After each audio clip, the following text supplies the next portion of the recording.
उत्तराखंड के कैबिनेट मंत्री को आखिर सच बोलना पड़ा। ऐसी कौन से दिव्य ज्ञान की प्राप्ति चंदन रामदास को हुई कि उन्होंने सारी सच्चाई जनता के सामने रख दी। धामी के मंत्री को ऐसा कौन सा मंत्र मिला कि उन्होंने सच बताना ही सबसे बेहतर समझा। एक तरफ जब सरकार तमाम दावे कर रही हो विकास के, 2025 तक राज्य को विकसित बनाने का दावा कर रही हो, लेकिन हकीकत चंदन रामदास ने अपने शब्दों में बयां कर दी थी। वास्तव में सबसे ज़्यादा पलायन पौड़ी जनपद में है। 500 ग्राम सभाएं ऐसी हैं जहां पूरे गांव के गांव बंजर हैं, जिनके वहां ताले लटके हुए हैं, जो दुर्भाग्यपूर्ण है। जनपद पौड़ी एक बहुत बड़ा ऐतिहासिक जनपद है, कमिश्नरी है। वहाँ विकास के नए आयाम करने पड़ेंगे, रोजगार के संसाधन जुटाने पड़ेंगे।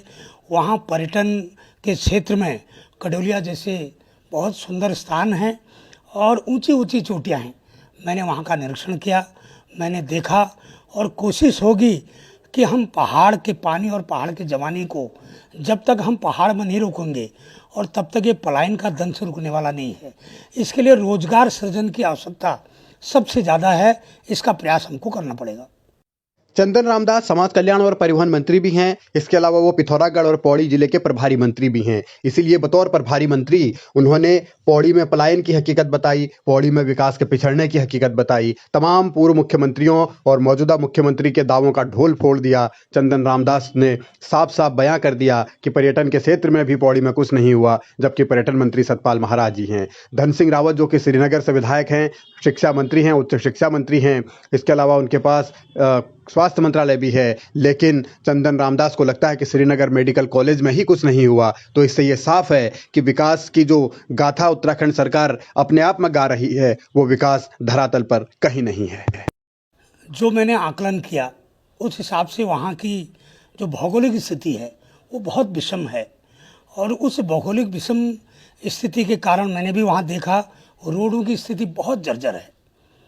बड़ी बड़ी योजनाएं, भले ही 22 पेयजल योजनाएं बन रही हैं, अरबों की पेयजल योजनाएं बन रही, मगर आज भी पौड़ी पानी के लिए दिक्कत का विषय है। वहाँ जो स्वास्थ्य विभाग का जो हमारा जिला चिकित्सालय है, स्वास्थ्य विभाग के जिला चिकित्सालय पीपीपी मोड में है, और वहाँ रिफर सेंटर बना हुआ है। मेडिकल कॉलेज बना है श्रीनगर में, उसकी भी स्थिति अच्छी नहीं है। तो इसलिए अभी भी वहाँ बहुत कुछ समन्वित विकास करने की आवश्यकता है। धामी के ये मंत्री का कबूलनामा बताता है कि पौड़ी के साथ और उत्तराखंड के साथ किस तरीके से छलावा हुआ है। अविभाजित उत्तर प्रदेश में पौड़ी से मुख्यमंत्री रहे हेमवती नंदन बहुगुणा, उसके बाद त्रिवेंद्र रावत अभी 2021 तक मुख्यमंत्री थे। बीच में तीरथ रावत का भी मुख्यमंत्री बनने का चांस आया।